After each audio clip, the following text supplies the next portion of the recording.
Demons are featured throughout the Soulsborne series. Heck, the first game is called Demon Souls, and every major boss was considered a demon of some kind. The Dark Souls trilogy brought in the connection to the Chaos Flame and the Witch of Izalith, Sekiro brought in supernatural elements, and Elden Ring doesn't actually have any demons, nor does Bloodborne. But that's okay, that makes my life easier. I'm Billy S, and today I'm ranking my 7 favourite demon boss fights in Soulsborne. Can't believe I haven't done this topic yet, not gonna lie. At number 7, we have the Taurus Demon from Dark Souls, who can be fought at the top of the Undeadburg battlements. This is most players' first boss fight after they arrive in Lordran, as you won't see newbies running down the catacombs or using the Master Key to go to Valley of the Drakes. What you will see is a bunch of players getting very stuck on the Taurus Demon due to his thin, walkway-style arena that forces you to be very careful with your dodging. In more modern Souls games, you'd fight this guy in a large circular area, with tons of dodge roll room to the left and right. That's not the case in Dark Souls, as this was back when FromSoft still liked to dabble in arenas having their own level of difficulty. You either had to back away from the Taurus Demon's swings, which meant you couldn't immediately punish, or you'd need to find a way through his legs so you can get behind him when he strikes forwards. You could also climb the ladder, kill the archers, and lure the beast up here for more space, but with no walling around the edge of this part of the arena, it's very easy to accidentally roll off or get punted off by the boss. Rather, you should try and go for a plunging attack while the Taurus Demon considers whether eating the final donut was a good life choice or not. Or you can get lucky and have the mercy of the Taurus Demon jumping off the map, getting you an instant win. In other situations, I would find that sort of cheese a little off-putting, but with the Taurus Demon, it always elicits an exciting response when people manage to trick it into slipping to its demise. And the idea of this terrifying demon getting what's coming to him thanks to the lovely concept of gravity does wonders for putting you and the boss on the same playing field. While they do end up reusing demons later in the Demon Ruins, including a whole lake of the Taurus Demons, I can't help but feel like the boss variant was the most interesting take they came up with. Definitely better than the Dog Walker in Lower Undeadburg. At number 6, we have the Maiden Astraea from Demon Souls, who can be fought in 5-3, The Rotting Haven. The final bosses of each Archstone in Demon Souls are considered archdemons, the most powerful creatures of a given area, and once slain, that puts you at the top of the food chain. Now, I'll make it clear that in terms of boss fights, I actually prefer Flame Lurker, Storm King, and False King Allant to Maiden Astraea, but I've decided to put her on this list today instead of those guys because I think she subverts what it means to be a demon. Flame Lurker is a fiery monster with rotting flesh and an aggression that can only be matched by a Call of Duty lobby. The Storm King is a massive beast that towers over the Shrine of Storms, who can only be slain with a chosen special weapon, and False King Allant is the final difficulty spike of the game, a false leader planted by the real Allant to lay waste to his kingdom. Maiden Astraea, meanwhile, is a human, who doesn't even lay a hand on you. She is a powerful leader who inspires those around her to fight for her cause. A cause that started with noble intentions, healing those in the Valley of Defilement, before becoming a demon. Then she started to go further, taking away not just the people's pain, but everything altogether to give them blissful peace. She's basically lobotomizing the populace while believing she's a saint, doing the right thing. And yet, just like the rest of this video, she's considered a demon, a heretic who strayed from the path of light and will ultimately fall like the rest as well. You, meanwhile, have to fight Sir Garl Vinland, her loyal bodyguard, in order to reach her, assuming you don't snipe her from afar with bow and arrows. And his fight isn't that difficult. He's your typical slow-marching NPC who can absolutely body you if he hits, but his attacks are slow enough that they really shouldn't. If you kill him, you can approach Astraea, who concedes to you with vitriol in her voice. She sacrifices her own life, recognizing when she is defeated and unable to fight back. A demon who never actively raises a hand against you? That is something worth focusing on. At number 5, we have the Old Demon King from Dark Souls 3, who can be fought in the depths of the Smouldering Lake. This entire area is an ode to the demon kind of Dark Souls, the very creatures that the Witch of Izalith ended up birthing.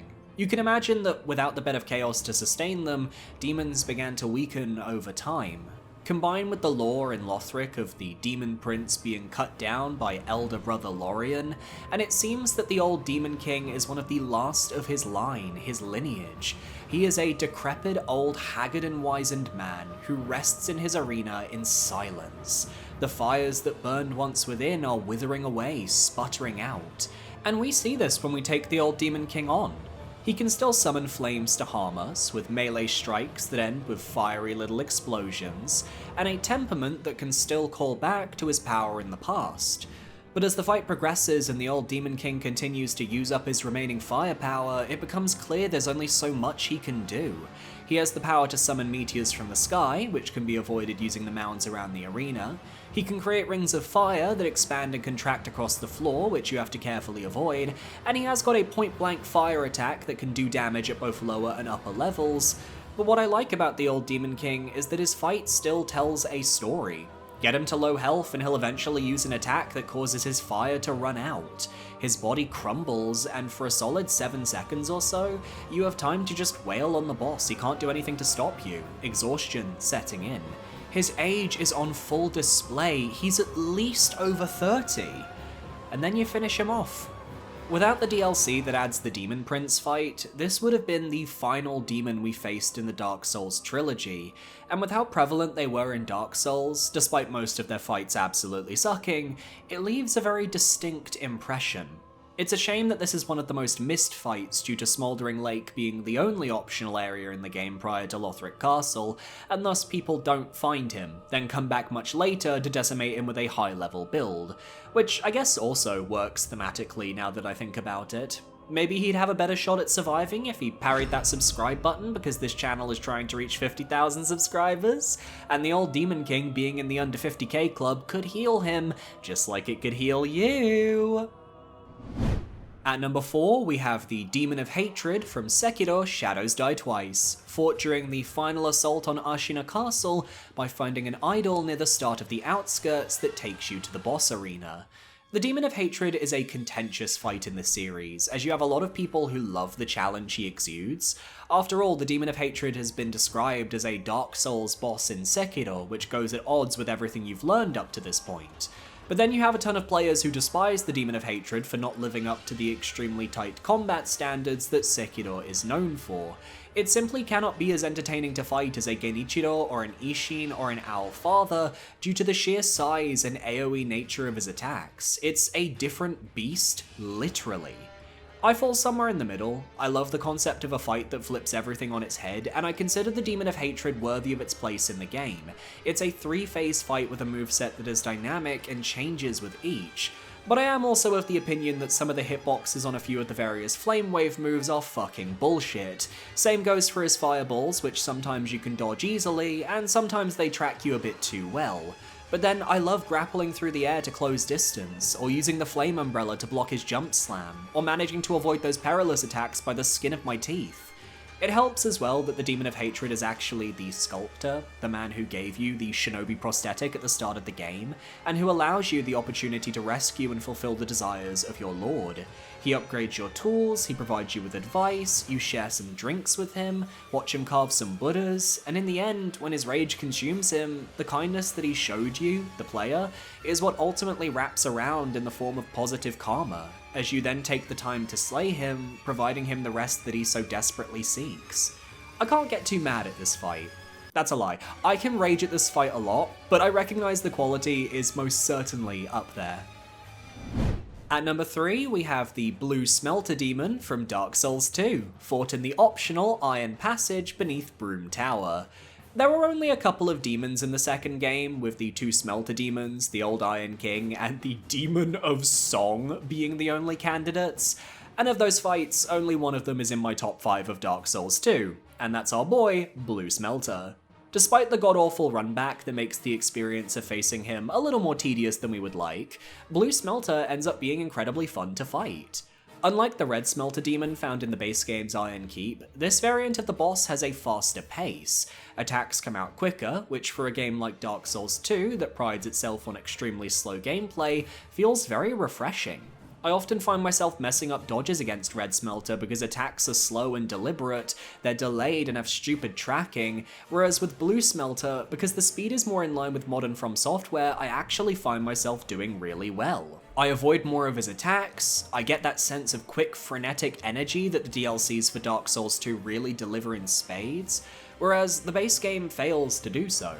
I love his little AoEs mid-fight where he buffs himself with extra flames that damage you if you get too close, which forces you to pick and choose your attack windows. You have to manage your health like you would in any boss fight, but you also have that little damage over time effect if you stay too close to the boss, which is a deterrent for just spamming him with hard-hitting attacks. You have to learn the moveset, play carefully, pick your moments. And because of the faster pace, the fight is over quicker regardless of which side ends up winning, which I'm considering a positive here, as dying to Blue Smelter means doing the run back again, and I would hate to have spent 5 minutes in the boss fight only to die near the end and be forced into the run back, rather than spending 2 minutes in the boss fight only to die near the end and be forced into the run back. That's just me though. Blue Smelter made me think, oh, this is where FromSoft is going with their fights now, when I first played the DLC. And lo and behold, Dark Souls 3, Bloodborne, Elden Ring very much has the type of fights that Blue Smelter would fit right at home in. And as we've seen in Elden Ring Night Rain, the Smelter continues to fit right at home, with powerful fiery attacks and that tracking that still continues to haunt me to this very day. I still can't believe we get to fight a proper Smelter Demon in 2025, and that is just beautiful to me. At number 2, we have the Demon Prince, fought at the bottom of the Dreg Heap in the Dark Souls 3's Ringed City DLC. So, how many of you are surprised right now? I bet there's a lot of viewers who expected the Demon Prince to land at number 1, and now you're thinking, what? Billy S. what? Well, firstly, let's talk about this fight before I break out my number 1, shall we? Demon Prince starts as 2 crippled demons, the demon in pain and the demon from below. When you land in the arena, one of the 2 demons will activate, wreathing themselves in a fiery coat, while the other will hang back and fire poisonous linear AoEs across the floor. Your goal in this first phase is to balance these 2 demons, whittling them down health-wise while they switch roles as the aggressor and the defender respectively. My rule of thumb is to always focus on the aggressor, the one on fire at any given time, as they are the one with the more dangerous attacks that will likely hard hit you if you're not paying attention. Very rarely, they can both be empowered by flame, but this will be brief, and if you manage to survive it, you can continue your assault. Once both creatures go down, one of them will resurrect and become the Demon Prince, imbued with the final embers of all demon kind. This is truly the final demon encounter in the Souls trilogy, and depending on which of the 2 demons you kill first, the Demon Prince can dig out one of 2 distinct movesets. Either a giant laser you can avoid by running towards the boss and getting behind him as he fires, or a firestorm that I just really suck at avoiding, and thus I'd never go that route. The laser is easier, I've said it for years, but either way, you have to overcome 2 phases where the boss has a lot of health. He can be staggered in Demon Prince form, which will happen once or twice during the battle, but overall, he actually is quite manageable. Especially if you can get the Demon Prince pinned near a wall, as it really lowers the threat of many of his attacks. This is how I managed to beat the boss on Soul Level 1, for example, and I found that experience to be very refreshing once everything clicked. This isn't just a great demon fight, it's also one of the best gank fights in the series. That means a fight with multiple enemies at once. You can check my video on gank fights in the top right corner. And the only reason it's not at the number 1 spot right now is because this year we got Elden Ring Night Rain.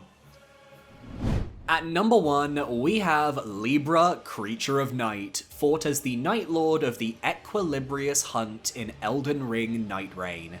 While he doesn't have the title of demon in name, come on, he is absolutely inspired by demonic myths from throughout history. A goat-like creature who offers devilish deals in exchange for monkey's paw style effects, while also channeling the power of madness, which is the closest Elden Ring comes to the Chaos Flame from the Souls trilogy. He's also a cult leader in his Everdark variant, but we're just here to talk about his regular fight, which is still the best in the game. It starts with you and your teammates being offered the chance to make a deal. If you decide to accept, you will take on a power he grants, as well as the downside that accompanies it. Once everyone has declared their deal, refused, or just chosen to attack him from the jump, the fight commences. Libra starts out with a basic Madness melee moveset, where he'll use his staff to try and whack you into the sands of the arena, while using his Madness abilities to space you out. He's got a Madness turret that fires in a straight line, and Madness orbs that fire Fool's Gold around in a circular pattern, which then drop collectibles that lower your Madness meter if you pick them up. The main crux of the fight comes when he begins meditating, as he'll attempt to buff himself into Golden Libra, which raises his defense and gives all of his Madness abilities dangerous buffs. The turret now moves clockwise around the arena, and his Madness orbs fire in more bursts, and at one point he'll even perform a room-wide Madness storm where you need to collect the Fool's Gold until the attack concludes. You can stop this meditation by either breaking the sigils he summons around him, or by interrupting him with a very powerful ultimate attack. Doing so will force Libra into a bestial state where he loses control, and his attacks become rabid and wild, feral and dangerous.